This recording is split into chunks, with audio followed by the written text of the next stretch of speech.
So, you've made the decision, you've planned it out, and you're thinking of moving to Ireland.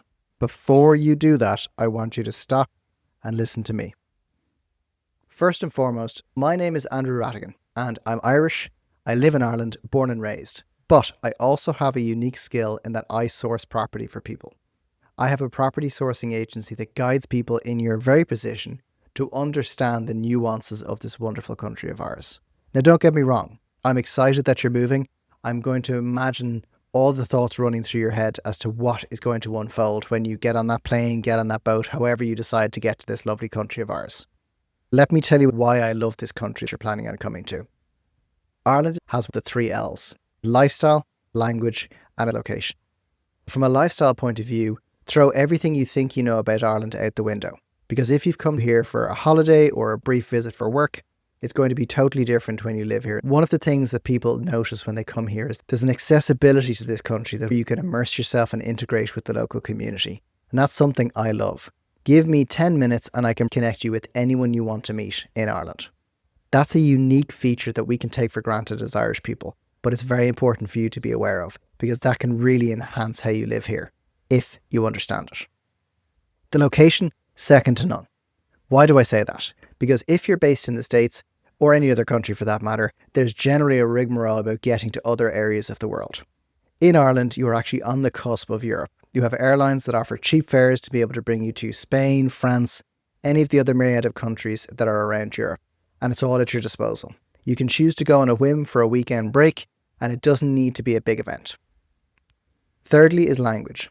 Because English is our first language, we also do have Gaeilge or Irish as part of our heritage, but the predominantly main language is English. It means that you can plug into Ireland quite quickly. You may need to understand the nuances of how we speak, and for those who are coming over, you will notice that the word grand means a myriad of things. And it's important to notice when you start using it in your own language, you're halfway Irish. Thinking of coming to this wonderful country is an amazing thing. I'm not working for the tourist board. I'm not selling what Ireland has to offer because frankly, it does that itself. Are we perfect? By no means, but there is something intangible about what this country can offer people, from a lifestyle point of view, from a fulfillment point of view, and from a community point of view. And if you're coming to Ireland, it's important to understand the Ireland you're coming to, which isn't just the holiday. So about me before I continue on about Ireland. A big reason that I like doing what I do is because I am, by my nature, a fixer. People come to me, they have a challenge, they have problems or concerns or worries, much like when you do your year of end accounts. You hand your receipts over to someone and say, fix this. That is what I do. Oftentimes, when you're in a situation of big change or transition, it can be overwhelming, it can be challenging, and it can feel that the list of things to do is never ending. The role I play in your life is assessing what it is you think you want from your journey, reading between the lines, and listening to what it is you're not telling me, and then translating the process to make it easier for you. So by my nature, I'm a problem solver. I don't know the meaning of life, but I'm pretty close in a lot of other ways. Let's talk about your professional identity and what that means for you. Let's say you're traveling for work. You can plug into an area where you're a particular executive in one city in another part of the world. You get transferred or you have an opportunity to move to another country like Ireland. But your ecosystem doesn't travel with you. And it's important to understand the nuances about that. So your network where you're currently based or where you were based before you moved to Ireland is totally different. How you interact is going to be different. The everyday nuances of life need to be understood so you can benefit from life in Ireland. And I think when you understand that invisible infrastructure, that is when you're going to give yourself a really great head start in how you lean into what Ireland has to offer. And I think when you understand the role of local doctors, your community, where you should get your haircut, who you can trust to guide you around villages, the person who could be the unofficial mayor of certain towns could be the very person that connects you with the other people that you need in your professional career and also your personal career. But I also think this reminds me of an anecdote of a client of mine who was so used to everything American. Now, this is just a perfect example for those who are looking from America. They were used to everything that they had grown up with and everything that they enjoyed throughout their professional career in the States. Almost none of it applied when they moved to Ireland. And they found themselves day to day comparing and contrasting Ireland to America. The difficulty was they were tiring themselves twice over. So the first element of fatigue in themselves was they were moving here. They'd made a big transition. They'd had to say goodbye to family and friends. And lo and behold, they're now here trying to make a change, trying to do all these new experiences, but they're holding on to what was. And the difficulty with that is that it's like carrying a chain around your neck, because you're trying to experience something new, but you're comparing it to something that doesn't apply anymore, or at least for the time that you're in Ireland.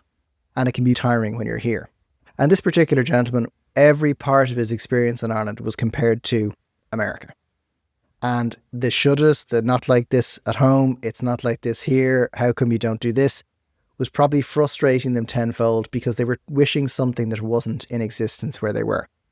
So we sat down, we had a coffee, and I explained that Ireland is by no means perfect. I will never pretend it is. I don't think anywhere actually is. But once you sit down and realise that you're here for a reason, and you lean in to what life will look like when you're here, that can be the biggest differentiator in enjoying the process from a place of curiosity versus wishing it was something else. And as Tony Robbins said, you should all over yourself. It should be this way, it should be that way, but it's not. So just a little anecdote to keep you geared into how things work here. When you think of that status element to Ireland, I think it's very important that you take into account the American way of thinking from seasonality as well. So when you look at Ireland and you've been here, let's say, for example, you have someone who's travelled here. They've done what I see quite a lot. They're here for between 6 and 10 days, and the intensity is on another level. You either have a driver bringing you around, or you're on a tour bus that shows you a whistle-stop tour of this lovely country, but you don't get a real sense of the day-to-day nitty-gritty of each particular area. The Guinness factory is one thing. A sip while you look out onto the city is completely different when you're on holidays versus having a pint with a colleague after work. Being stuck in traffic on your way to a hotel is completely different to your daily commute. It's important to understand the day-to-day life is something that you need to acclimatise to, but also be mindful that you have to explore what that looks like for you. And this plays a key role in where you're choosing to live, how you're going to choose to live, and what it would look like in the mornings that are not so bright, not so sunny, and maybe not so dry. And it's important to draw attention to that. The biggest thing I see is what we deem the trailing spouse syndrome. And the reason I call it that is you could have someone that's coming over, they've decided to make a big life change, maybe professionally it's going to be a game changer for them. They're now going to be taking over a division, they're going to be in a whole nother league of the professional lifestyles of network that they're going to be plugged into, and phenomenal opportunities that seem endless, and it is a natural step up. Kudos, amazing. Absolutely, I am never going to be the person that denies anyone the opportunity of success or pursuing their dreams. But what I often see is the pursuit of this new challenge or new opportunity comes at the neglect, whether people realise it or not, of a supporting partner. Someone who also has a life, an identity, a community, a network, a friend group, goals they may have where you currently live.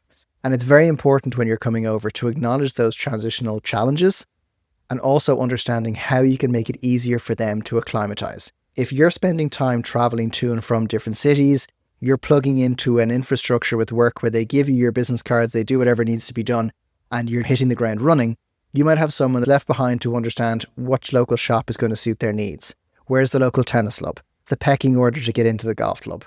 How does it work when you live here day to day? And if you have someone who's on their own, a big part of understanding how Ireland works is leaning into guiding them towards that soft landing of community, neighbours, also understanding what it is they want from life when they come to Ireland. I would encourage anyone who has a spouse or has a significant other who's coming with them to really sit down and understand what that looks like. Because if you bring them on this journey, it means that you're collaborators. You're working together towards a common goal. And you're an unstoppable team. Whatever challenges you face in transitioning to Ireland, you face together. And that is extremely important. School system is another one. I meet people who've got kids and they may decide that they want their kids to explore an Irish education. They may want to plug them into a local national school. There may be certain private schools they'd like to get into. There is a timeline involved and a number of hurdles depending on the time of year you come over and the stages of school they're at. It's important to understand what that would look like.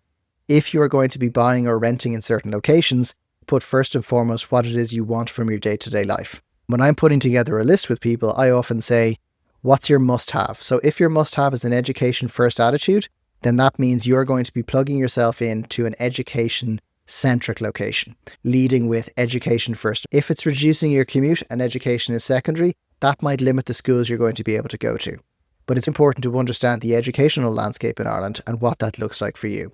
It's very important to understand the educational system, timelines to be able to get in depending on the school, and the style of education that you want your children to have. There are schools that have international baccalaureate programs, which means if you study here for a period of years and move on, that they transition into an international baccalaureate elsewhere. But it's important to understand what you want and how you're going to go about getting it and the price you pay to get it. That could be from a commute point of view, it could be from a price point of view, or it could be from a timing point of view. Probably one of the bigger things is using what you know in your current jurisdiction when it comes to property in Ireland. I think the biggest challenge that people face is they assume that Irish real estate agents, or realtors as they're called in the States, work the exact same way as America. They do not. First and foremost, we generally don't have split fees. Now, in certain occasions you may, where two selling agents will split a listing, but most of the time you will have what's called sole agency. When you have an estate agent or a realtor who's going to be showing you property, they generally don't have a buying advocate on the other side. So a selling agent is selling to you, not for you. And it's very important to understand that. Assume that properties that are on the market, on our portals, they're called daft.ie and myhome.ie, assume that each house has a lockbox. You either make an online digital booking and you let yourself in, or you just come along whenever and you can view the property. If it's for sale, you put in an offer and then you can buy the property. That is not how it works, my friends. And by understanding the environment on the ground in Ireland, that's going to save you a lot of heartache. So firstly, when you come to Ireland, you have to be very clear on what it is you want. If you're going to be renting, that's a different campaign to buying. If you're buying, how prepared are you when you come over? Have you got your cash in place, finance in place? Have you understood the local pecking order of areas that you want to live? And do you understand the supply element in Ireland? People assume because property is online that it is automatically available and for sale. It is not. There are a lot of properties that look like they're for sale, but the seller, for whatever reason, may have chosen not to mark it sold until the deal is done. Equally, bidding is not binding. So when you come to Ireland and you make a bid on a property, no one owes you anything except a quick update. It's only a handshake agreement. So when you're coming to Ireland, you want to understand that there's going to be a buffer of time that you have to allow for. There are frustrating times when you inquire about a property and no one comes back. There are situations where you view a property at a certain price point and it has exceeded that by the time you view it. But the premise I want you to take, the overall message behind this particular piece of my messaging is Ireland's property market is different to others. And you need to sit down and understand what that looks like for you. And if you need guidance from someone, you need to seek that out. But it's important to understand it's not the States. It doesn't work the same way. The selling agent is not on your side. And it's important for you to understand what you're looking at, why, and how you're going to go about getting it. Very important. When you are looking at the final checklist of what it is you want, you have to have financial and cultural guardrails to when you're looking here. So a big tool in my war chest for people when they're coming to look here is the property checklist. Akin to a food checklist when you go shopping or a food shopping list. But it's so simple, it's often overlooked. If you sit down and you write down all the things you want from life when you move to Ireland, whether it be a big house, a small house, an apartment, a duplex, you may not be super clear on what you want, or you may be clear and your significant other may not. Very important to understand what that looks like. Where do you want to live? Why do you want to live there? What are you willing to accept? What are you not willing to accept? What's your timeline? Are you going to rent or is it going to be Airbnb? Are you putting yourself under pressure? Do you have educational requirements? Do you have accessibility requirements? How far are you willing to go for a particular location? Do you need space or centrality? And it's very important for you to put these together because when you get clear on your budgeting, your requirements, your must-haves and your must-not-haves, you then become aligned on your financial constraints. You do not want to delay or tire yourself out by languishing over ideas of whether you can go above a certain budget or whether you should look at a property you know doesn't suit.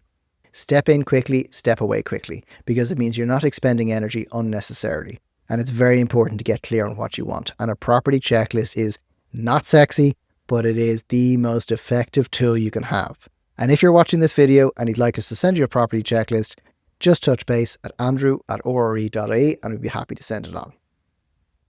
I think when you are looking at support, this is where the American model is going to be greatly different from the Irish model. So as I mentioned before, estate agents in Ireland, when they're selling, are not your advocate.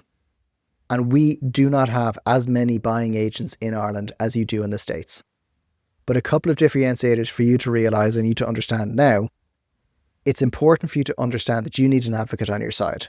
Whether that be me, whether that be someone else, a big portion of that transition period for you is going to be translating the market, translating the nuances, and understanding that every single property has its own story. This is one of the wonderful things about Ireland, but also the most frustrating for people when they come over.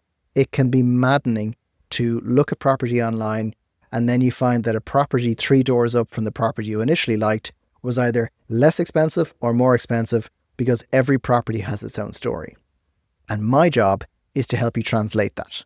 Translate the nuances, translate the things that aren't said, unspoken word or unspoken rule. We only advocate for the buyer. So when I meet a seller, I don't owe them anything. An agent sees me coming, they know I'm professional, they know I've vouched for my particular client, and they know I'm discreet. So I'm not going to be wasting their or their seller's time. But a buyer who works with me understands that we are the ones that buffer them from the market. So it means that we are representing you when you're looking for property. And it's very important that you have someone that you can lean on objectively, that can tell you what you need to hear whether you want it or not. It's important you don't hire someone that makes lots of promises that don't make a lot of sense. You need someone who can tell you what's happening on the ground. In Ireland, the market is always shifting. It's challenging, it's tiring, and a lot of the time you're going to need someone who picks you up, dusts you off, and keeps you going. I love what I do. I love fixing problems and I love working with people. But it's important you find someone that helps you the way you need to be helped. You have 3 ways that you can work with us. Firstly, the free way. It's FREE. If you do not need someone and you're quite an independent person, we have a YouTube course that is free. You don't have to sign up. You can go onto it and that talks you through all the elements of the property journey, your checklist, your search, how to negotiate, how to deal with people who think they're helping you, such as friends, family and fools. And that will give you a good jump start on your journey into property in Ireland. Secondly, we have the property blueprint. That's oftentimes a way for people to reach out to us to have a focus session on what it is they want, what it is they think they want, and we work through a myriad of elements as their search to really understand their motivations, their requirements, and what it is they want. And based on that, we essentially then do a full-on assessment and we give them an overview of what we talked about, and then we give them onward guidance as to how they can then approach their property search on their own, armed with information. And if we can move the needle for you by 10 to 30%, that can make all the difference in your journey. And then there are other people who choose to work with us on our full concierge package. That's essentially where we take everything from your desk and we then set about searching for it in the market. That encompasses a full review of what you want from your property journey and from life. That's extremely important. How are you going about doing it? Your risk tolerance, your timeline. We are the ones who protect you from the market. Most of the time, people pay me to tell them no, because I will not let you buy something that I wouldn't buy myself. It's very important to understand. When you work with us, we will always find what it is you want if you're honest with yourselves and honest with us. If you have any questions, don't hesitate to touch base.